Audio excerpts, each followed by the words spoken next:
Bismillahirrahmanirrahim. Assalamualaikum warahmatullahi ta'ala wabarakatuh.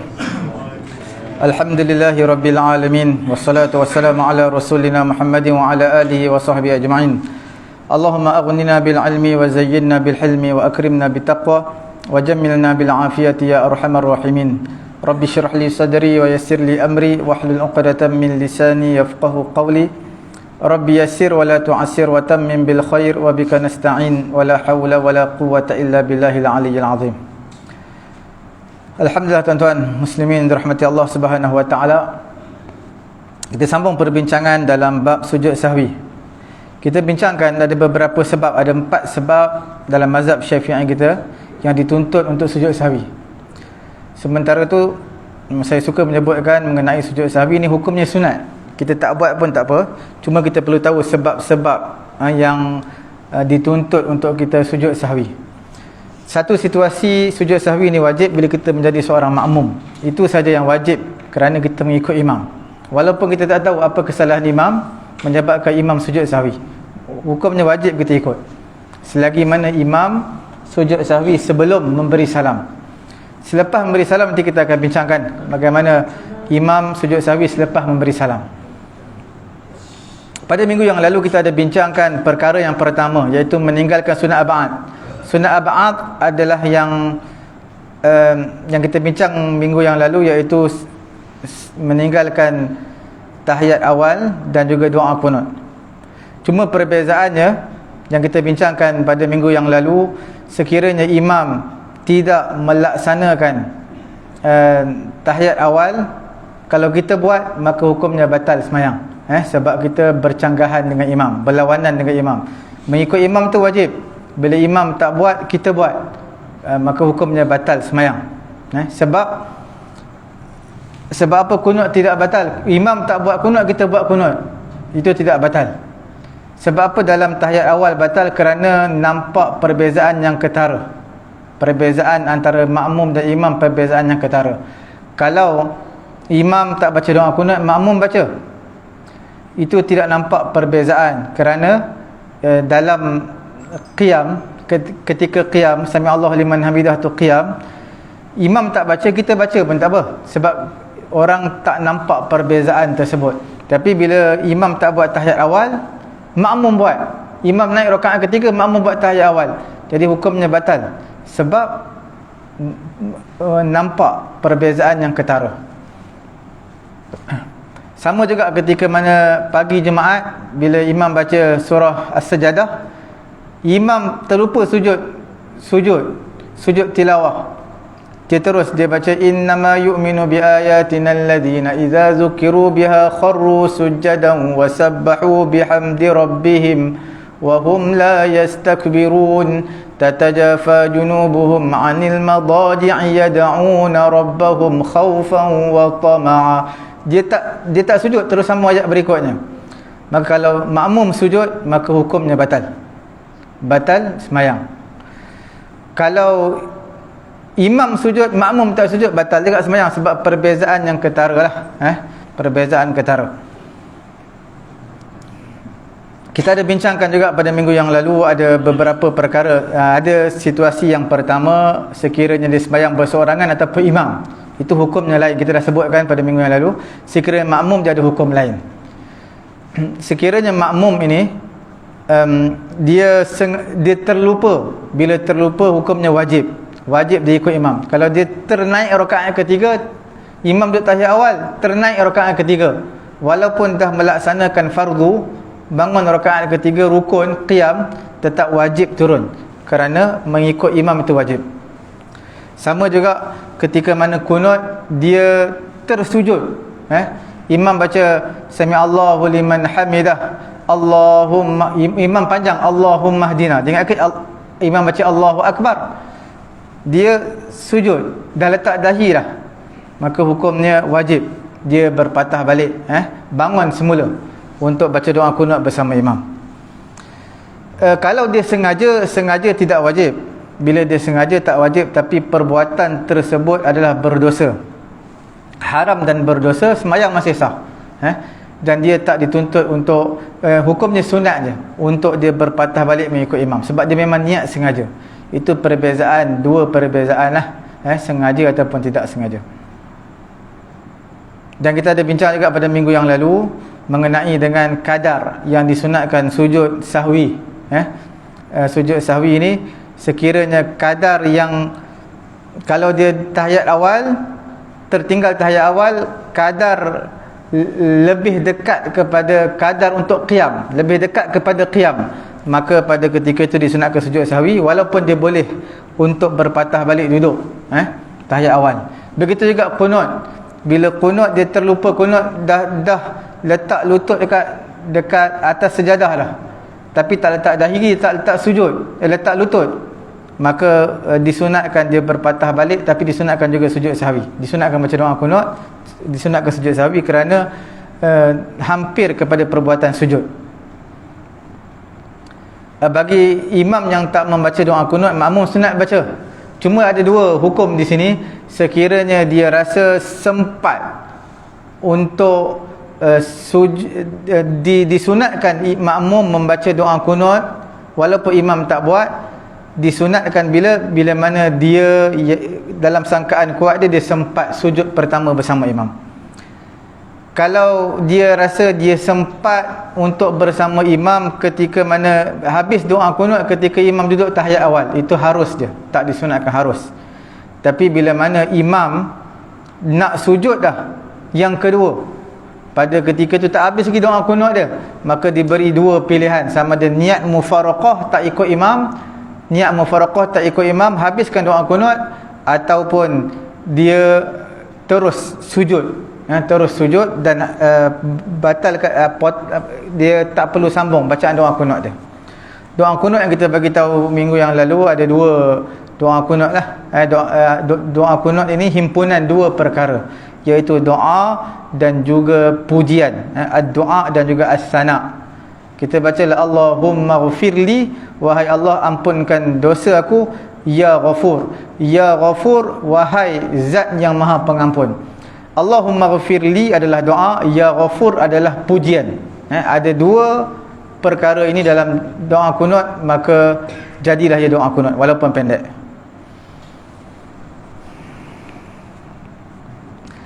Kemudian pada malam ini insya-Allah kita, itu antara kesimpulan yang saya dapat simpulkan pada minggu yang lalu. Kemudian kita lihat perkara yang kedua. Perkara pertama yang minggu lalu kita sebutkan, meninggalkan sunat ab'ad. Sunat ab'ad ini bukan sekadar doa qunut dan juga tahiyat awal.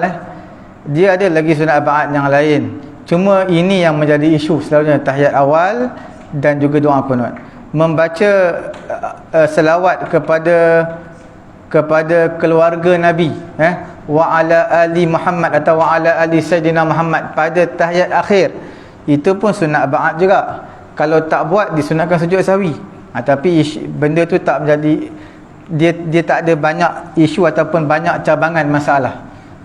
Kita baca tahiyat akhir sampai Allahumma salli ala Sayyidina Muhammad, itu wajib. Wa ala ali Sayyidina Muhammad, itu sunat ba'ad. Kalau tak buat, disunatkan sujud sahwi. Tapi taklah perbincangan dia panjang seperti mana doa qunut dan tahiyat awal.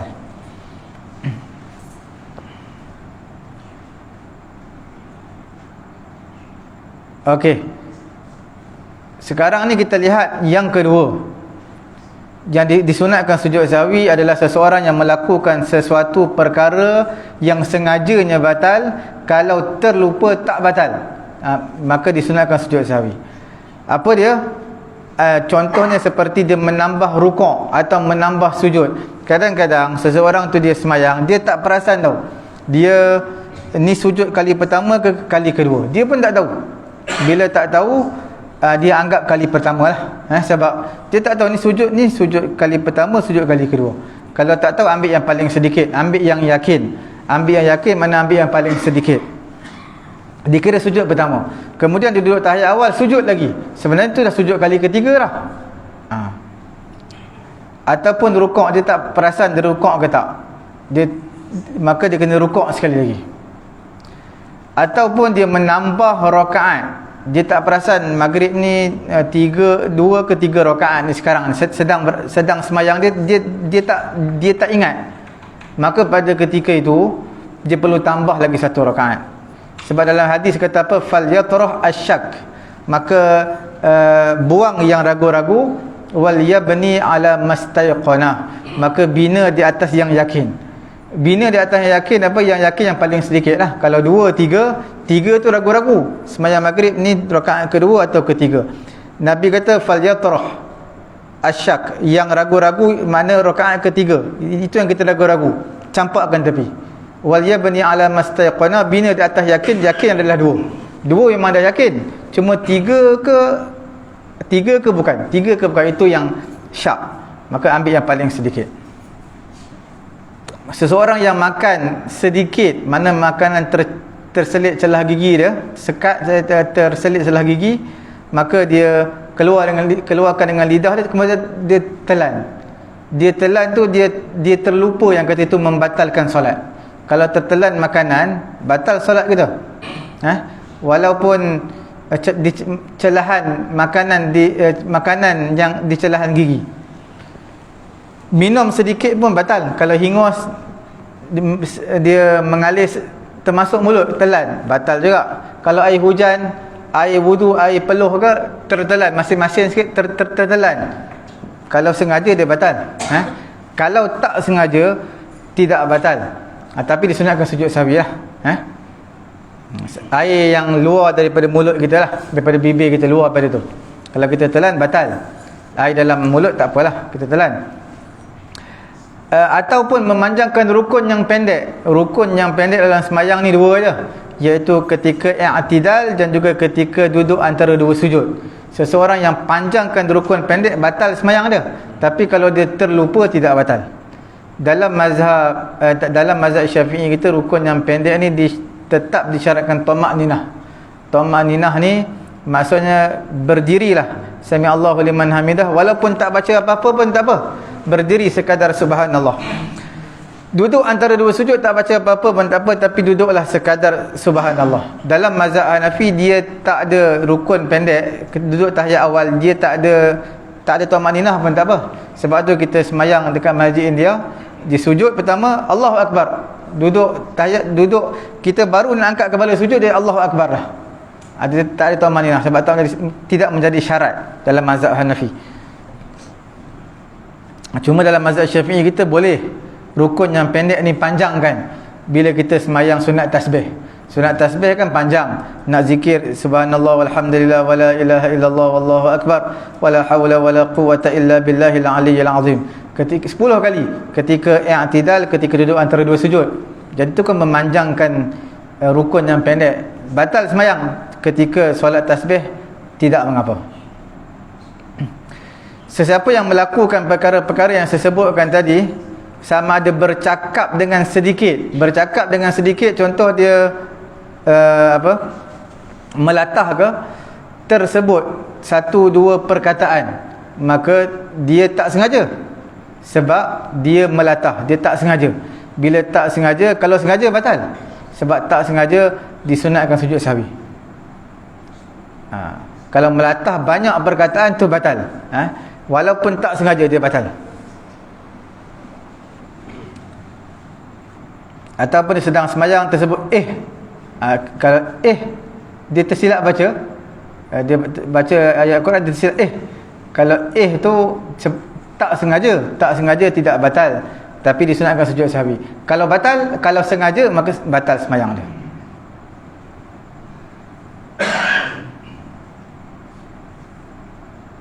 Okey. Tadi pasal jelas gigi makanan tu kan, itu jelaslah. Kadang-kadang kita rasa macam sini kan, dalam dia ada makanan. Dia kalau bawah daripada makhraj huruf kha makhraj dia atas daripada halqum, atas daripada halqum ni, kalau atas daripada tu, apa-apa makanan kena bawa keluar lah. Kalau rasa bawah tak apa. Kadang-kadang kita sendawa rasa, sendawa tak apa, sendawa, sebab dia bukan benda yang keluar daripada makhraj huruf kha, cuma kita rasa je. Dia bukan benda ain, dia bukan benda, kita cuma rasa je. Itu tak apa. Kalau benda yang melepasi huruf kha, Huruf kha ini halqum ni makhraj huruf apa? Makhraj huruf ain. Ain dekat ni halqum. Atas halqum kha. Kha kita atas halqum. Melepasi makhraj huruf kha, apa-apa makanan minuman maka batal sembahyang kita. Kalau sengaja lah. Kalau tak sengaja tak apa. Kalau dia rasa bawah daripada tu tak apa, rasa. Kalau sendawa pun kadang-kadang kita rasa sendawa. Rasa macam keluar daripada mulut, macam keluar daripada huruf kha. Sebenarnya tak. Kalau dia bukan keluar ain tau, dia keluar rasa. Dia keluar rasa je. Rasa macam keluar. Tapi dia bukan benda tu keluar. Jadi kalau dia macam rasa macam ada makanan ke? Rasa makanan dekat Keluar lah. rasa makanan dekat mana? Dekat Hongkong lah. Bawah ni. Ya. Bawah ni tak apa, tak ada apa. Dia yang atas daripada halqum kita, atas daripada kha, huruf kha. Dia kalau ada makanan yang dalam mulut kita melepasi huruf kha tu, maka batal sembahyang. Sama macam puasa juga. Bila puasa kita ingat ke tak azan subuh lagi. Makanan dalam mulut, tiba-tiba azan subuh, maka kena keluarkan makanan tu. Kalau minum belum telan lagi, kena keluarkan. Tapi kalau dah melepasi huruf kha, dah melepasi dekat dengan halqum ni, itu tak apa. Itu semua yang saya sebutkan tadi sesuatu yang sengajanya batal. Kalau terlupa tidak batal. Ini kalau dia buat dengan yakin. Kalau dia ragu-ragu, dia syak ragu-ragu, maka tak perlu sujud sahwi. Dia kata tadi aku macam cakap, rasa macam cakap, maka itu tak perlu sujud sahwi. Melainkan dia yakin. Kalau dia rasa macam minum tadi, rasa macam minum, dia kalau rasa tu tak, dia kena yakin baru disunatkan sujud sahwi. Berbeza hukumnya sesuatu yang tak batal sengaja dan juga terlupa. Terlupa pun tak batal, sengaja pun tak batal. Ini memang tak perlu sujud sahwi lah. Seperti mana dia alihkan muka dia. Bila kita semayang, kita angkat kepala, tengok skrin ataupun tengok jam, itu tidak batal semayang kita. Sengaja pun tak batal, terlupa pun tidak batal. Ataupun kita alih tengok belah kanan, itu tidak batal. Makruh je lah. Sengaja pun tak batal, terlupa pun tidak batal. Sebab ada sebahagian orang tua lah, penyakit dia memang semayang dalam 5-10 saat sekali, dia akan pusing kepala dia. 5-10 saat sekali dia akan pusing. Itu tak apalah, sebab tu memang penyakit dia. Tapi kalau dia bukan dengan penyakit pun, kalau tak 3 kali berturut-turut tidak jadi masalah. Contoh lepas 20 saat dia tengok kanan, lepas 15-20 saat dia tengok lagi, tidak batal lah. Tidak batal sebab tak berturut-turut. Jadi ini tak perlu sujud sahwi. Ataupun dia langkah ke hadapan, langkah ke belakang, 1 langkah ataupun 2 langkah, itu pun makruh. Kalau tak ada sebab lah. Kalau ada sebab soft depan kosong, mungkin kita boleh langkah. Itu memang disunatkan kita penuhkan soft. Tapi kalau tak ada sebab, saja-saja nak dekat dengan pintu supaya mudah untuk keluar, saja-saja undur belakang sembahyang sunat, tanpa sebab, dia makruh je. Makruh, tapi sengaja pun tak batal, terlupa pun tak batal, maka tak perlu sujud sahwi. Ustaz doa nazilah kan? Tiba orang yang tak baca dia turun rukuk. Adakah kita kena buat sujud sahwi? Dia turun rukuk ke turun sujud? Dia turun sujud. Turun sujud. Pasal mulakan dengan Allah kan? Turun sujud. Kalau imam baca doa kunut, makmum sujud. Kalau dia makmum terlupa, dia wajib bangun balik. Tapi kalau makmum sengaja, tak apa. Dia boleh buat pilihan sama ada nak terus sujud ataupun nak ikut sekali dengan imam baca doa kunut. Tapi disunatkan untuk dia berpatah baliklah baca doa kunut. Tapi kalau dia terlupa, dia ingatkan imam sujud, Allahu Akbar, rupanya imam baca Allahumma hdina, maka hukumnya wajib dia berpatah balik, makna baca doa kunut bersama dengan imam lah. Tak perlu sujud sahwi. Sebab setiap kesalahan makmum, walaupun dia dah sujud dah, sepatutnya perkara yang menambah rukun Kita bagi tahu penambah rukun ni perkara yang membatalkan semayang kalau sengaja. Kalau tak sengaja dia tak batal semayang, tetapi disunatkan sujud sahwi. Tapi untuk makmum dia tambah rukun. Di imam baca doa qunut, dia dah letak kepala kat bawah, laju sangat, dia sujud. Dah letak dahi kat bawah dah sujud. Kalau dia terlupa ataupun dia tak perasan imam baca doa qunut, jadi dia wajib berpatah balik, baca doa qunut dan tak perlu sujud sahwi lah. Sebab imam menjadi garantor kepada dia. Imam akan menanggung kesalahan makmum. Jadi makmum tak perlu sujud sahwi. Setiap kesalahan, sepatutnya kalau sembahyang seorang, dia kena sujud sahwi sebab dia menambah rukun, sama ada sujud ke rukuk ke. Tapi dalam situasi menjadi makmum tak perlu sujud sahwi, imam tanggung semua. Apa dia? Dalam sujud sahwi atau sujud sajadah, kita boleh berdoa tak masa dalam sujud tu? Boleh. Apa-apa sujud, ketika sujud, tak kira sujud syukur ke, sujud tilawah ke, sujud sembahyang, apa-apa sujud, kita sujud dalam sembahyang kita boleh baca doa, tapi dalam bahasa Arab lah, bukan dalam bahasa Melayu, dalam bahasa Arab. Sebenarnya macam-macam doa kita boleh, doa lepas sembahyang tu bahasa Arab tu kita boleh baca juga ketika sujud. Rabbana atina fid dunya, Rabbi syrah li sadri, kemudian Rabbana hab lana min azwajina, semua tu boleh baca ketika sujud, semua dalam bahasa Arab. Doa dalam hati boleh tak? Bahasa Melayu dalam hati? Boleh. Boleh baca dalam hati. Tapi yang terbaiknya baca ni mulut lah, tapi dalam bahasa Arab lah, apa-apa doa.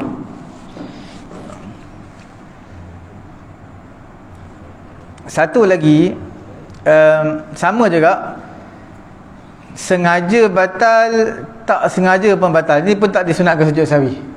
Dia sengaja pun batal, tak sengaja pun batal. Contoh dia perbuatan yang banyak. Dia bergerak lebih 3 kali.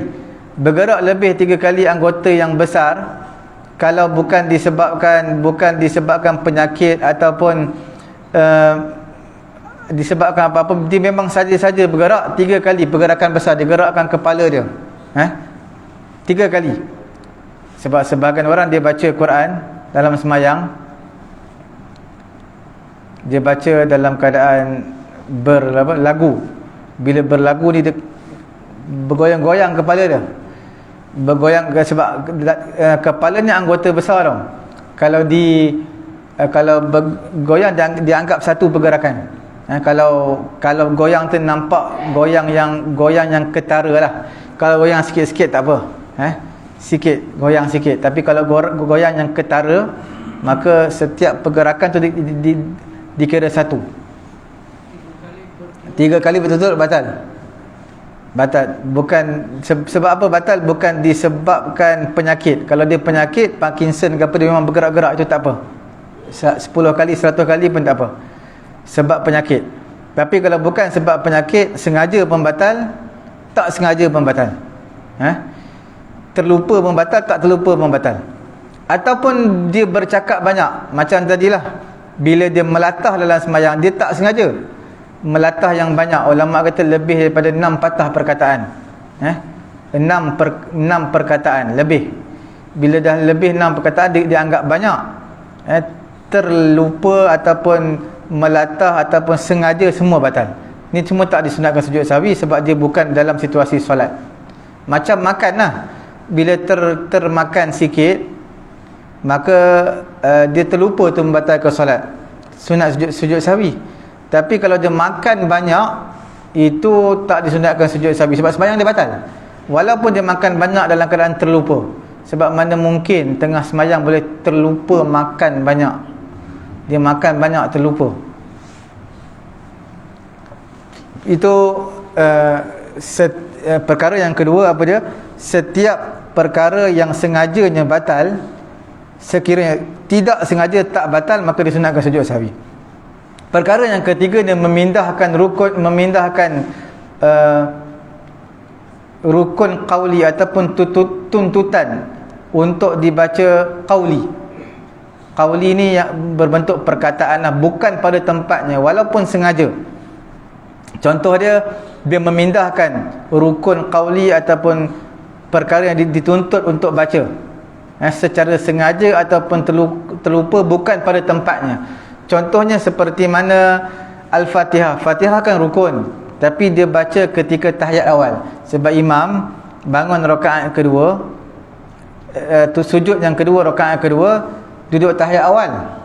Makmum pun duduk tahiyat awal juga, tapi dia terlupa, dia terbaca Bismillahirrahmanirrahim, Alhamdulillahirabbil alamin, tahiyat awal. Terlupa, dia tersilap. Sama ada tersilap ataupun sengaja, maka disunatkan sujud sahwi. Ini selain pada makmum lah. Kalau makmum tak apa, imam akan tanggung semua. Kalau dia sembahyang seorang lah. Kadang-kadang kita dah duduk lah tahiyat awal, cuma mulut tu dia terbaca Al-Fatihah. Ataupun dah naik ataupun sunat ab'ad. Sunat ab'ad dia baca bukan pada tempat dia. Contohnya rakaat yang kedua, ketika dia bangun, dia bangun daripada sujud, terus rakaat yang berikutnya qiyam, dia sepatutnya baca Bismillahirrahmanirrahim, Alhamdulillahirabbil alamin, tapi dia tersasul, dia baca at-tahiyatul mubarakatus salawatut thayyibatul lillah. Baru perasan ini qiyam ni, maka disunatkan sujud sahwi. Sebab dia memindahkan rukun qauli ataupun sunat ab'ad. Sunat ab'ad dia pindahkan pada bukan tempat dia. Sama ada sengaja, terlupa, semuanya disunatkan sujud sahwi. Kalau berjemaah makmum tanggung semua, melainkan imam. Kalau imam tersasul, imam sujud sahwi. Walaupun makmum tak tahu apa kesalahan imam, wajib makmum ikut. Imam, sebab tu saya selalu bagi tahu imam, bila mana dia sujud sahwi, makmum tak tahu pun apa punca sujud sahwi, tiba-tiba tak apa. Sebab ada ketika mungkin imam tersalah baca. Dia baca Al-Fatihah ketika tahiyat awal, ataupun tahiyat awal dia baca ketika qiyam, maka disunatkan sujud sahwi. Cuma makmum tak tahu lah, sebab benda ni baca secara perlahan. Jadi imam buat, makmum hukumnya wajib. Kita tak perlu tahu apa kesalahan imam. Yang penting hukumnya wajib, kita ikut imam, ikut je. Ataupun sunat hayat. Sunat hayat ni sunat ringan, tapi bukan semua. Bukan semua. Nanti kita akan bincangkan.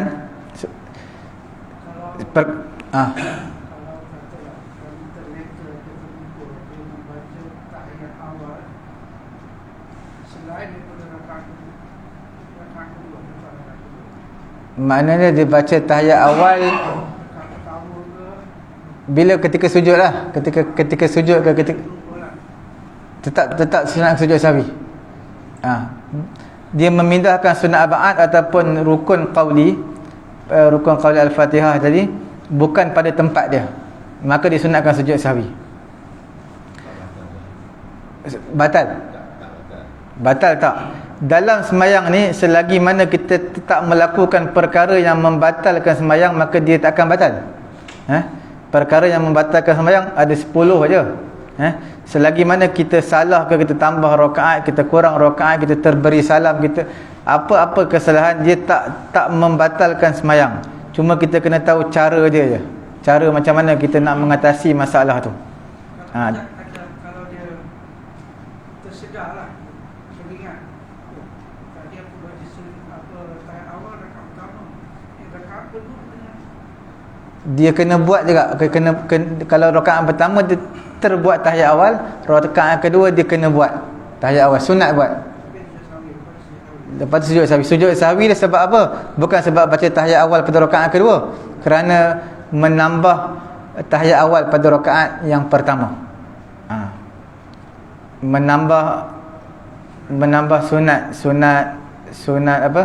Sunat ab'ad pada rakaat yang pertama. Disunatkan sujud sahwi. Kalau imam buat kesilapan dalam sembahyang tu, ada yang menegur sampai habis. Kalau macam ni dengan kita sedar, tapi kita pun tak ada tegur, tapi maksudnya kita teruskan sampai habis, lepas tu imam terlupa nak dia maksudnya dia tak ada buat sujud sahwi ke apa. Jadi kita yang ingat tadi tu, jadi kita perlu buat atau tidak? Imam buat apa? Silap apa? Mungkin dia contohnya sujud rakaat kedua, atau duduk dia terus bangun, atau dia lupa rakaat maksudnya. Makmum dekat belakang diam je. Dia tak ada yang negur. Dia pun mungkin dalam kita sembahyang 2-3 orang, Dua atau dua orang mungkin terlupa, yang seorang dia ingat tapi tak menegur.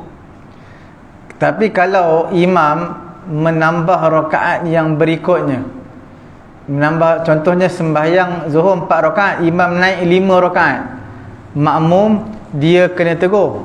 Kalau tak nak tegur, dia duduk, dia tunggu dalam tahiyat awal. Makmum dia tak boleh ikut. Kalau makmum tu tahu dan yakin lah, dah 4 rakaat, dah sempurna 4 rakaat, dah sudah cukup 4 rakaat Zuhur, imam bangun lagi rakaat kelima, kalau dia tak nak tegur subhanallah, dia diberi dua pilihan. Sama ada niat keluar daripada imam, dia tak nak ikut imam dah, dia selesaikan sembahyang sendiri, ataupun dia duduk menunggu imam sampai imam habis rakaat kelima, tapi dia tidak ikut rakaat yang kelima. Tapi yang terbaik dia tegur subhanallah. Kadang-kadang imam berkemungkinan, kalau imam tak nak turun, berkemungkinan itu rakaat keempat bagi imam, sebab mungkin dia lupa baca Al-Fatihah pada rakaat kedua ke, pada rakaat yang ketiga ke, dia terlupa baca Fatihah, dia baca surah tak baca Fatihah, berkemungkinan juga. Jadi dia naik rakaat yang berikutnya, kita dah sempurna dah, kita tak boleh ikut imam. Orang yang masbuk pun tak boleh ikut imam. Kalau imam naik rakaat kelima, orang yang masbuk dia tak boleh ikut imam, dia bangun selesaikan sembahyang sendiri. Maksudnya dia kena niat keluar dari imam lah, dia selesaikan sembahyang sendiri, orang yang masbuk. Sebab orang yang masbuk, imam sembahyang 5 rakaat, orang yang masbuk dia masbuk 1 rakaat. Jadi dia kata imam 5 rakaat, alang-alang dia naik ikut imam terus sampai habis. Dia kena ikut imam 3 rakaat tambahan, imam naik rakaat kelima, makmum tak, yang masbuk tak boleh ikut. Sebab sembahyang hanya ada 4 rakaat, dia tak ada 5 rakaat. Cuma yang saya bagi tahu tadilah, bila mana kita tegur imam, memang sunat untuk kita tegur setiap kesalahan imam tu. Tapi kalau imam tak nak turun, itulah kita bersangka baik, kemungkinan dia tak baca doa Al-Fatihah ke pada rakaat kedua ke, atau ada kesilapan yang dia yakin dia tertinggal 1-2 ayat dalam Al-Fatihah yang menyebabkan dia kena tambah rakaat berikutnya.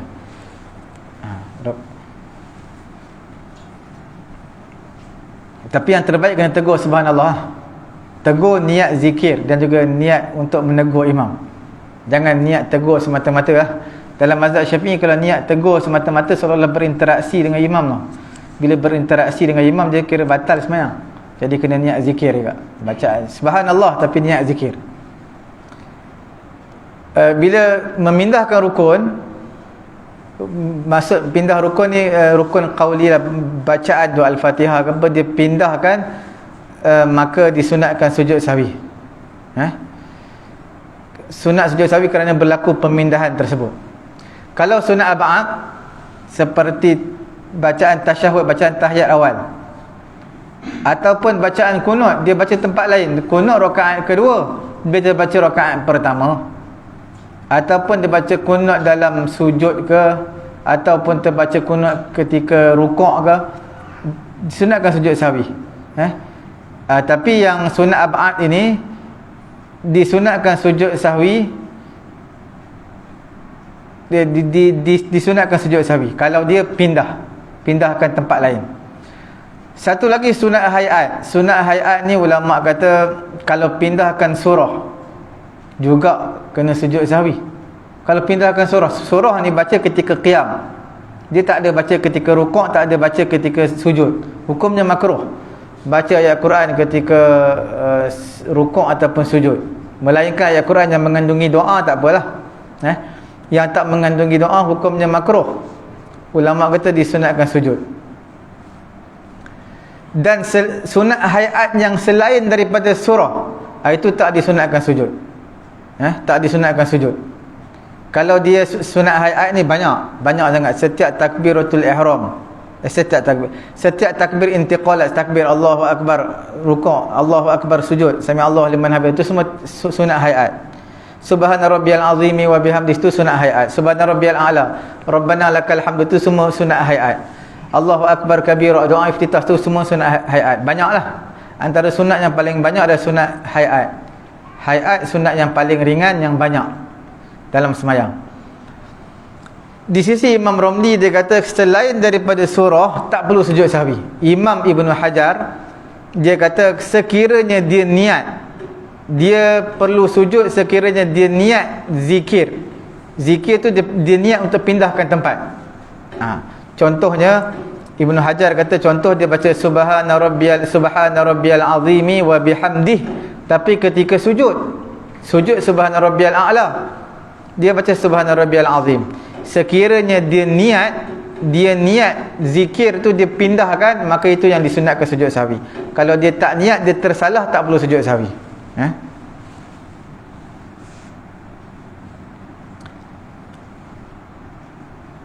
Baca bismillah pada tahiyat awal, dia terbaca bismillah pada tahiyat awal, itu pun tak perlu sujud sahwi juga. Baca bismillah pada tahiyat awal, walaupun bismillah satu ayat pada Al-Fatihah, seolah-olah pindahkan Al-Fatihah, tapi dia bukan baca Fatihah, dia baca bismillah saja. Bismillah ni umum. Dan tak perlu sujud sahwi juga sekiranya dia selawat kepada keluarga Nabi pada tahiyat awal. Sebenarnya selawat kepada keluarga Nabi ini adalah sunat ab'ad. Wa ala ali sayyidina Muhammad adalah sunat ab'ad yang dibaca pada tahiyat akhir. Pada tahiyat awal tak disunatkan baca. Pada tahiyat awal kita disunatkan baca at-tahiyyatul mubarakatus salawatut thayyibatu lillah sampai Allahumma salli ala Muhammad, sampai situ. Kalau kita tambah wa ala ali sayyidina Muhammad tu tak disunatkan. Tak disunatkan tambah. Kalau tambah perlu sujud sahwi, tak perlu sujud sahwi juga kalau tambah. Walaupun dia walaupun dia memindahkan sunat ab'ad, tapi tak perlu sujud sahwi.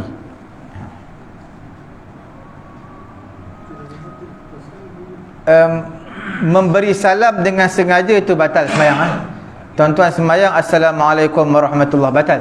Sebab salam hanya dibenarkan di akhir semayang saja. Kalau tengah-tengah semayang beri salam, hukumnya batal. Tengah-tengah semayang takbir, niat takbiratul ihram, batal semayang. Takbiratul ihram hanya sekali di awal dan salam hanya sekali di akhir. Yang wajib lah sekali. Kalau tengah-tengah semayang, batal semayang. Okey.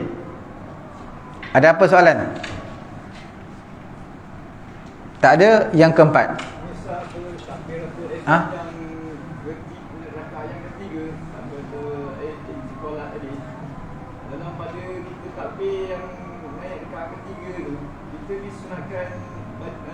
Sekali lagi boleh. Saya kata semayang maghrib kan, kita dah masuk rakaat kedua, naik rakaat ketiga, kita takbir intiqalat. Kita dalam takbir intiqalat tadi niat sekali lagi. Kalau dia niat sekali lagi batal semayang. Dia takbiratul ihram hanya sekali je. Bukan ni intiqalat, bukan ihram. Takbir intiqalat tak apa, banyak mana pun tak apa. Contohnya solat mayat, bila kita semayang mayat 4 kali takbir je, tapi kita takbir sampai 10 kali, tak apa, tidak batal semayang. Sebab takbir tu sunat. Takbir tu sunat. Yang sunatnya 4 je, tapi kalau kita takbir sampai 10 kali semayang sah. Cuma mendapat pahala zikir takbir, bukan mendapat pahala sembahyang mayat tu dengan menambah takbir. Kita nak sebut takbir 100 kali pun tak apa. Cuma yang disyariatkan, yang disunatkan, yang perlu takbir adalah 4 kali sembahyang mayat lah. Kalau takbiratul ihram hanya takbir pertama je. Kalau kita takbir, bangun takbir rakaat kedua, rakaat ketiga, kita niat takbir tu takbiratul ihram, batal sembahyang. Dia tak boleh. Takbiratul ihram hanya sekali. Melainkan mungkinlah berkemungkinan, maksudnya macam ni kot. Dia setelah semayang maghrib 3 rakaat. Bila dia semayang maghrib, duduk tahiyat awal, tiba-tiba dia beri salam, dia terlupa, dia beri salam. Kemudian dia teringat, ini tahiyat awal ni, bukan tahiyat akhir. Apa yang perlu dia buat? Dia terus bangun. Dia tak perlu niat takbiratul ihram dah. Dia angkat takbir biasa je, Allahu Akbar. Maknanya dia sambung lagi semayang. Dia tak perlu niat takbiratul ihram. Sebab dia masih dalam semayang. Cuma disunatkan sujud sahwi je lah. Sebab apa sujud sahwi? Sebab memberi salam ni dengan sengaja batal. Kalau tak sengaja, tidak membatalkan semayang. Takbir intiqalat. Intiqalat sunat je. Tak perlu baca pun tak apa. Takbir intiqalat kita angkat tangan pun sunat. Takbir intiqalat sunat, angkat tangan ketika takbir intiqalat pun sunat juga. Semua tu sunat. Kita termasuk dalam sunat hayat, sunat yang ringan. Tengah sembahyang, kita terbatuk. So keluar pahak. Pahak dia tahan juga lah. Jadi tenang. Kalau dia keluar lebih daripada makhraj rukha sampai ke mulut, kalau dia telan batal sembahyang. Jadi dia pun kumpul lah dalam mulut tu. Lalu baca dalam hati. Baca dah kacau tu. Pahak tu dah macam air tu dah kacau. Dia sebenarnya Baca dalam hati. tak boleh. Dia kalau rukun qauli dia mesti kena baca mulut. Rukun qauli.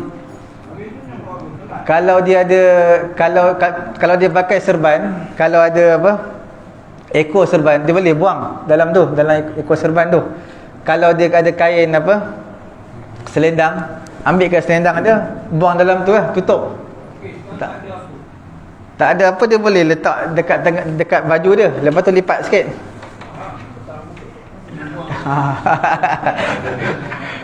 Boleh juga macam tu, boleh juga, cuma orang nampak ni lah, foto lah sikit, foto. Sebab tu dia kena ada dalam poket ni tisu, dia kena prepare lah tisu. Kita tak memberikan pergerakan yang besar kan? Sapu tangan ke tisu apa dia? Kita tak memberikan pergerakan yang besar. Pergerakan tiang besar maksudnya kita. Tak, dia memang pergerakan besar. Dia pergerakan besar, tapi kita hanya ambil tisu, kita buang lah. Lepas tu kita tak balik. Mana pergerakan besar, kita ambil tisu, buang, letak balik.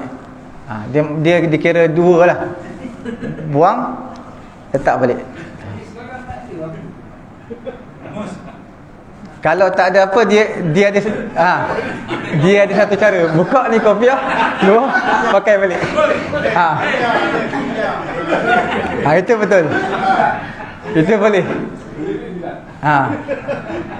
Yang tu boleh lah. Saya pun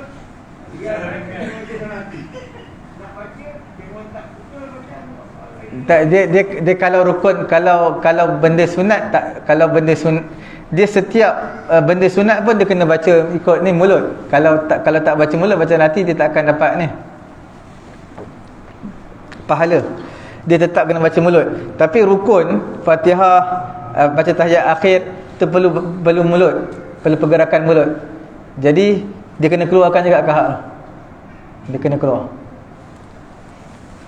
Kalau dia telan, batal lah sembahyang, sebab dah melepasi huruf kha tadi. Dia taklah, dia nak membatalkan perkara wajib. Sembahyang wajib kita batalkan. Kita tak boleh batal suka-suka hati tau. Perkara setiap ibadat fardu, sembahyang ke, puasa fardu ke, kita tak boleh batal sesuka hati. Dalam situasi darurat je boleh. Kalau dia sakit perut sangat, memang dia kena batalkan. Tapi kalau ada cara lain, dia kena buat cara lain lah. Macam yang tadi dia buka kopiah ke, buang dalam tu, pakai balik. Selagi ada cara lain lah. Kalau dah tak ada cara sangat dah, baru dia boleh keluar sembahyang.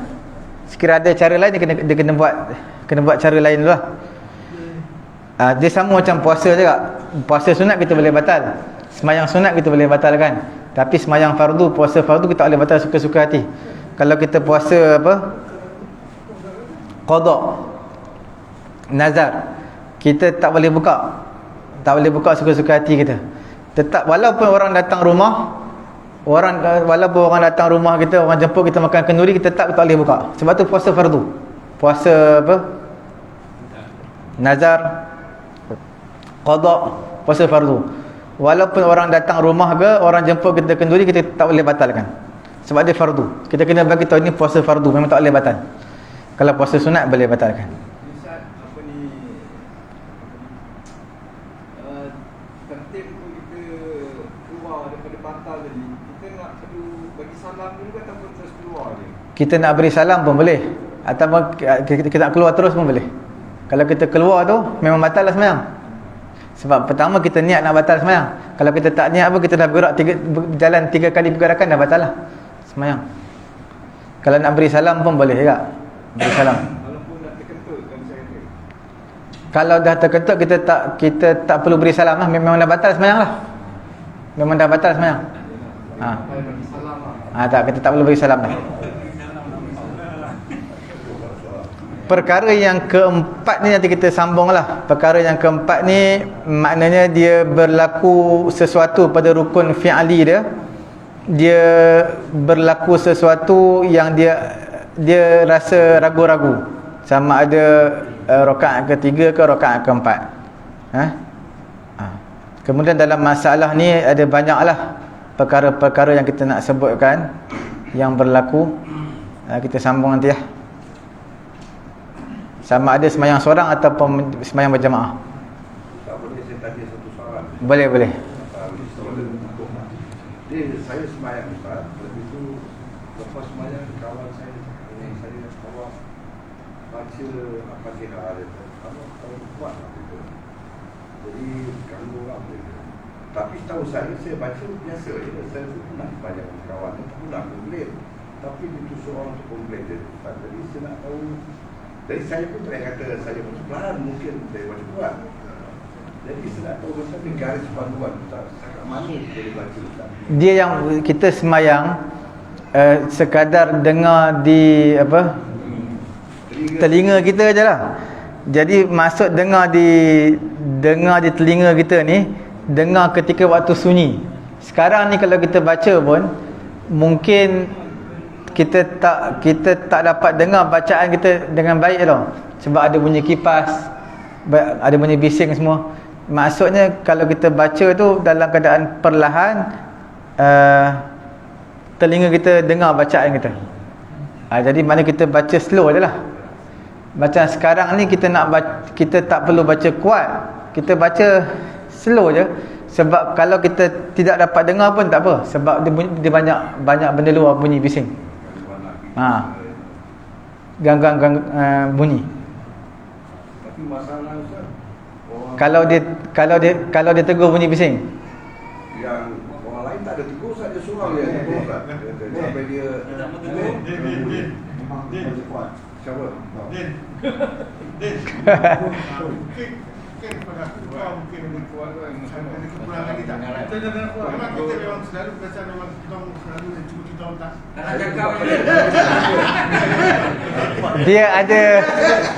Dia ada seorang ni dia umur dah 70 lebih. Dia sembahyang baca kuat, bagi dia okey. Tapi kadang-kadang dia baca lagi kuat daripada imam baca. Mana dia duduk saf hujung, imam pun boleh ni dengar bacaan dia. Sebab dia bagi dia okey, tapi sebenarnya dia ni pekak. Jadi bila dia mungkin nisbah bagi dia okey lah, tapi bagi orang sebelah dia bunyi kuat. Bukan orang sebelah, yang di sembahyang hujung imam pun dengar dia baca kuat, terlampau kuat. Jadi mana kita kena slowkan bacaan lah. Minta maaf ni. Minta maaf lah. Kita sebenarnya dalam jemaah kita dia kena kurang. Tapi dekat sini pula saya tak pernah orang tegur. Pasal kita tak pernah tegur. Kita tak pernah tegur. Jadi kurang kat sini. Kita sorang.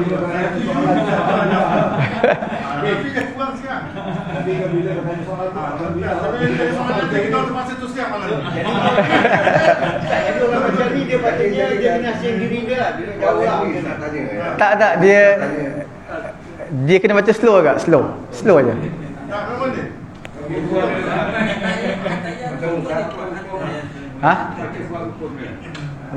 Apa dia? Hukum apa? Hukum yang orang yang baca tadi kuat tu. Macam mana? Ganggu. Dia kena baca slow aja. Bukan sekadar telinga kita dengar. Mana baca lebih slow pada tu.